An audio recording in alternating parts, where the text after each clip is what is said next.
think we're sort of in a holding pattern. If we saw anything in week 12 between the games against the Ravens and the Lions, is that the Bears are hinting towards making serious organizational changes, which I think everyone in the outside world is anticipating as their struggles continue. But there's still a long way to go in the season. And so there's still 6 games left for this team to play. And so while those organizational changes may be in a holding pattern, this team is in a game week. And they're in a game week getting ready to play a very good Arizona Cardinals team that is coming to town, trying to stay alive in the race for the number 1 seed in the conference, right? And so it'll be a hungry team that is coming off its bye week, ready to play. And so the Bears have to remain sharp to avoid allowing the embarrassment of the last month plus, right, to compound itself. And so they're going to have to be as sharp as they possibly can be. But I think at this point, we're also all anticipating that all signs right now are pointing to significant changes. What those are and how widespread they will be is the next question that needs to be answered.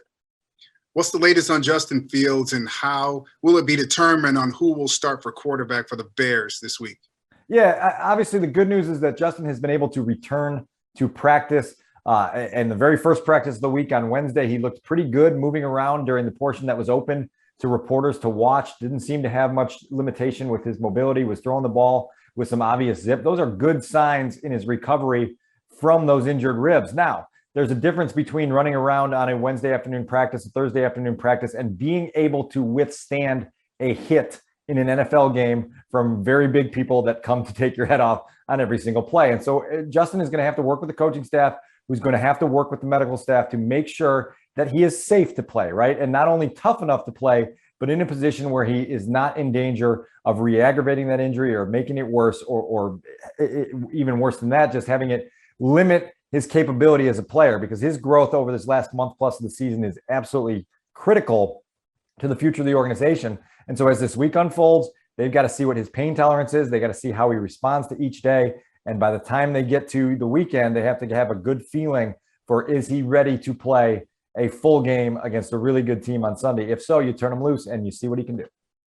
Can the offense generate enough points to be able to win this game or even stay close in this game against the Cardinals? No, right? I mean, this is who the Bears are right now. And I hate to say that, because this is a top 5 scoring offense against a bottom 5 scoring offense. And in this league in 2021, that's usually a recipe for disaster. The Cardinals are getting healthier. I think the expectation is that Kyler Murray will be back on the field Sunday. We'll see how much rust he has after the long layoff with the ankle injury. He should have his full complement of playmakers, JP, and it's a dangerous group of playmakers. You've got established guys like DeAndre Hopkins and A.J. Green. You've got James Conner in the backfield. You've got up-and-coming receivers like Rondale Moore and Christian Kirk. Oh, by the way, Zach Ertz has come in midseason and really revitalized that tight end position for the Cardinals. So they can score in waves, and the Bears cannot do that, right? And so in order to keep up with a team this dangerous, you have to find a way to generate consistent offense. The very short answer to your original question is no. I don't think they can score enough points to stay in this game.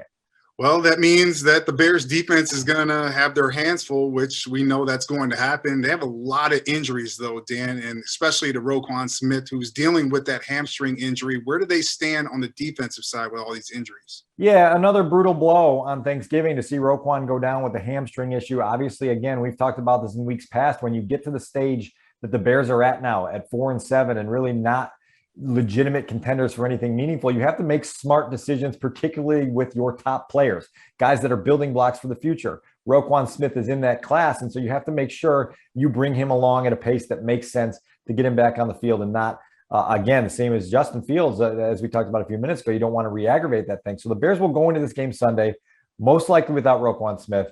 Khalil Mack's already on injury reserve. Haven't seen Akeem Hicks in a long time. And so you've got some of your biggest playmakers on an important side of the ball unable to go for you. It lessens the margin for error for you.